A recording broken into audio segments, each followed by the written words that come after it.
अस्सलाम वालेकुम फ्रेंड्स, आज हम सी लैंग्वेज को फर्दर कंटिन्यू करेंगे। जैसे कि पिछले लेक्चर में हम लोगों ने लूप्स का स्टार्ट लिया था।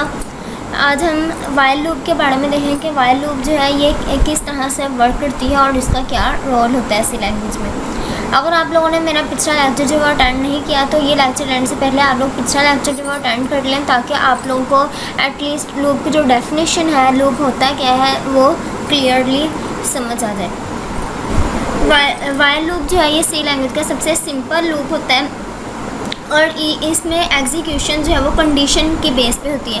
जैसे कि पीछे हम लोगों ने इफ़ एल्स और एल्स वगैरह कंडीशंस जितनी भी हम लोगों ने पीछे देखी, सबके अंदर हम लोग कंडीशंस का यूज़ करते हैं। सेम एज हम लूप्स के अंदर भी कंडीशंस का यूज़ करते हैं। Number of iterations are not known. While loop जो है ये ऐसा लूप होता है जिसके अंदर हमें आइट्रेशंस का नहीं पता होता है कि हमारी आइट्रेशंस जो है वो कितनी है। इसका सिंटैक्स क्या है? सबसे पहले वाइल कीवर्ड यूज़ होता है, देन कंडीशन यूज़ की जाती है, फिर स्टेटमेंट। कंडीशन जो है ये यहाँ पर डिसाइड करते हैं कि हमारे नंबर ऑफ़ आइट्रेशंस जो है वो कितनी होंगी, कितनी दफ़ा हमारा लूप जो है वो चलेगा। देन जो है हमारी स्टेटमेंट्स लिखी जाती हैं, मतलब जो भी हम लोगों ने जो है वो शो करवाना होता है आउटपुट स्क्रीन के ऊपर, वो यहाँ पर लिखा जाता है। अगर हमारे पास स्टेटमेंट्स जो हैं वो एक से ज़्यादा हों तो हम उन्हें कर्ली ब्रेसेस के अंदर जो है वो लिखते हैं। आगे इसका फ्लो चार्ट है। फ्लो चार्ट में क्या है कि कंडीशन अगर हमारी ट्रू होगी तो लूप की जो बॉडी है, मतलब जहाँ पर स्टेटमेंट्स लिखी गई होती हैं, उसे हम लूप की बॉडी बोलते हैं। तो लूप की बॉडी जो है एग्जीक्यूट होगी, देन जो है फिर वो कंडीशन के पास आएगा, फिर कंडीशन चेक होगी। अगर कंडीशन ट्रू होगी तो फिर लूप की बॉडी एग्जीक्यूट होगी। अगर कंडीशन फॉल्स हो जाएगी तो वो यहाँ से टर्मिनेट कर जाएगा। इसका अब हम प्रोग्राम करके देखते हैं ताकि हमें इसकी वर्किंग जो है वो अच्छे से समझ आ जाए।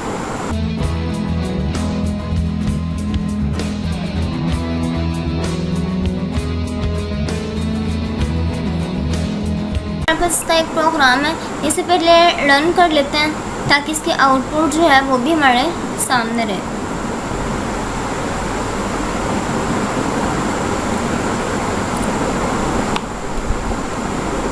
अच्छा, सबसे पहले जो है यहाँ पर इसमें हेडर फाइल्स यूज़ की गई है। उसके बाद मेन फंक्शन, मेन बॉडी के अंदर इसमें क्या हो रहा है कि सबसे पहले उसने इंटीजर टाइप का एक n के नाम से वेरिएबल डिक्लेयर करवा लिया। अब n को उसने इनिशलाइज यहाँ पर कर दिया। n के अंदर उसने 1 जो है वो इनिशलाइज करवा दिया, मतलब n के अंदर जो है 1 स्टोर हो गया। अब उसने यहाँ पर कंडीशन लगाई है while n less than equal 5 के कंडीशन क्या है कि हमारे पास n जो है ये 5 से छोटा भी होना चाहिए और 5 के इक्वल भी होना चाहिए। कंडीशन यहाँ पर क्या है कि n जो है या तो हमारा 5 से छोटा होगा या 5 के इक्वल होगा, तो ये इधर बॉडी के अंदर हमारा कंट्रोल जाएगा, नहीं तो ये यहाँ से एग्ज़िट कर देगा। अब हमारा n क्या है? 1 है। 1 जो है ये 5 से लेस देन भी है और इसके इक्वल भी है। इट्स मीन कि हमारी जो कंडीशन है ये ट्रू है, तो ये यहाँ पर आ जाएगा। प्रिंट एफ का फंक्शन जो है ये हमारे पास आउटपुट स्क्रीन पर कोई भी चीज़ जो है एज इट इज़ शो करवाने के लिए यूज़ किया जाता है। तो पाकिस्तान जो है यहाँ पर एज इट इज़ शो हो जाएगा। आगे _n जो है _n यूज़ करते हैं अगर हमने नेक्स्ट लाइन पर मूव करना हो।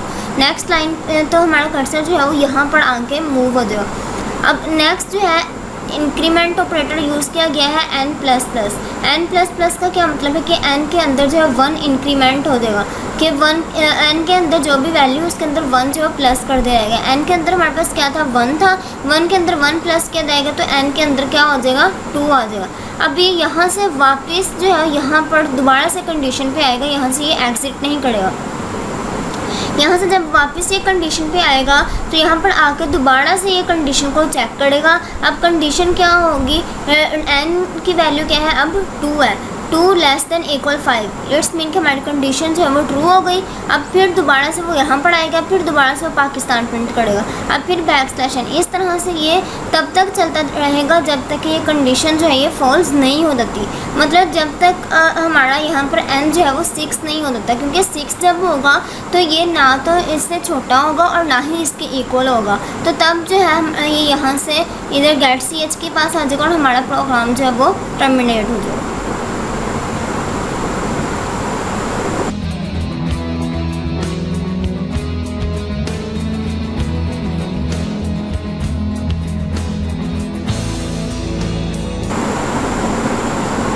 अच्छा जी, अब ये दूसरा प्रोग्राम है। इसके अंदर क्या है, इसके अंदर हम लोगों ने 10 तक जो है वो काउंटिंग डिस्प्ले करवानी है। 10 तक काउंटिंग किस तरह से डिस्प्ले करवाई जाएगी कि इसके अंदर भी सबसे पहले ये देखिए, यहाँ तक तो प्रोग्राम जो है पीछे वाला ही है।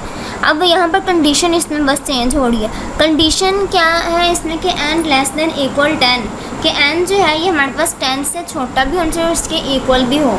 तो फिर जो है हमारे पास ये प्रिंट एफ के फंक्शन के अंदर जो भी है वो एग्जीक्यूट होगा। प्रिंट एफ के फंक्शन में क्या है कि परसेंटेज डी जो है यहाँ पर स्पेसिफाइड यूज़ किया गया है। ये परसेंटेज डी यहाँ पर क्यों यूज़ किया गया है, क्योंकि हमारा जो वेरिएबल है वो इंटीजर टाइप का, और इंटीजर टाइप के लिए जो स्पेसिफाइड यूज़ किया जाता है वो परसेंटेज डी होता है। तो परसेंटेज डी यहाँ पर क्या करेगा, ये यहाँ से n की वैल्यू को लेगा। n की वैल्यू क्या है, 1 है, तो यहाँ पर 1 जो है वो यहाँ शो कर देगा। अब आगे \n है, \n का मतलब होता है कि नेक्स्ट लाइन पे चला जाए। आगे फिर n प्लस n में एक जो है वो ऐड हो जाएगा। जब ऐड होगा तो n की वैल्यू 2 हो जाएगी। अब दोबारा से फिर ये यहाँ पर कंडीशन चेक करेगा 2 लेस देन इक्वल 10, कंडीशन फिर ट्रू हो जाएगी। फिर ये दोबारा से यहाँ पर प्रिंट एफ की वैल्यू जो होगी उसे यहाँ पर प्रिंट करेगा। तो प्रिंट एफ की वैल्यू अब क्या होगी, अब चूँकि n में 2 स्टोर है तो यहाँ पर अब 2 डिस्प्ले कर देगा। अब \n मतलब ये फिर नेक्स्ट लाइन पर मूव कर देगा।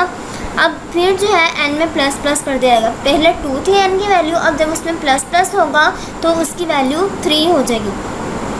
अब फिर जो है वो कंडीशन चेक होगी। इस तरह से ये तब तक कंडीशन चेक होती रहेगी जब तक कि हमारे पास n की वैल्यू जो है वो 11 नहीं हो जाती। जैसे ही हमारे पास n की वैल्यू जो है वो 11 होगी तो ये यहाँ से टर्मिनेट कर जाएगा और हमारा लूप जो है वो एंड हो जाएगा।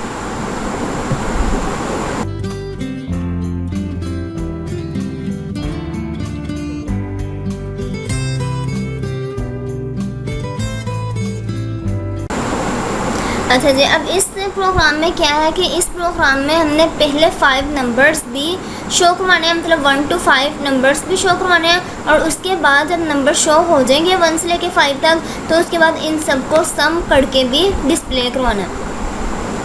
तो यहाँ पर सबसे पहले उसने 2 जो है वो इंटीजर टाइप के वेरिएबल्स जो लिए हैं, एक सी के नाम से और दूसरा सम के नाम से। सी मतलब ये काउंटर चलाने के लिए और सम जो है ये सम स्टोर करवाने के लिए। सी के अंदर उसने 1 स्टोर करवा दिया और सम के अंदर 0 स्टोर करवा दिया। अब यहाँ पर कंडीशन चेक की जाएगी 1 लेस देन इक्वल 5, तो ये कंडीशन जो है ये ट्रू हो जाएगी।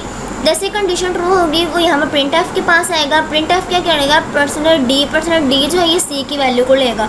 सी में क्या था, 1 था, ये यहाँ पर 1 शो कर देगा और \n ये यहाँ पर नेक्स्ट लाइन पर मूव कर देगा। अब आगे है सम इक्वल सम प्लस सी।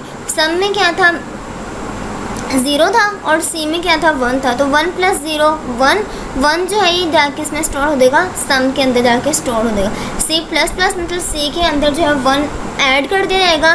सी में 1 था तो अब सी में 2 हो गया। अब दोबारा से जाके यहाँ पर कंडीशन चेक की जाएगी 2 लेस देन इक्वल 5, कंडीशन हमारी क्या होगी, ट्रू हो गई।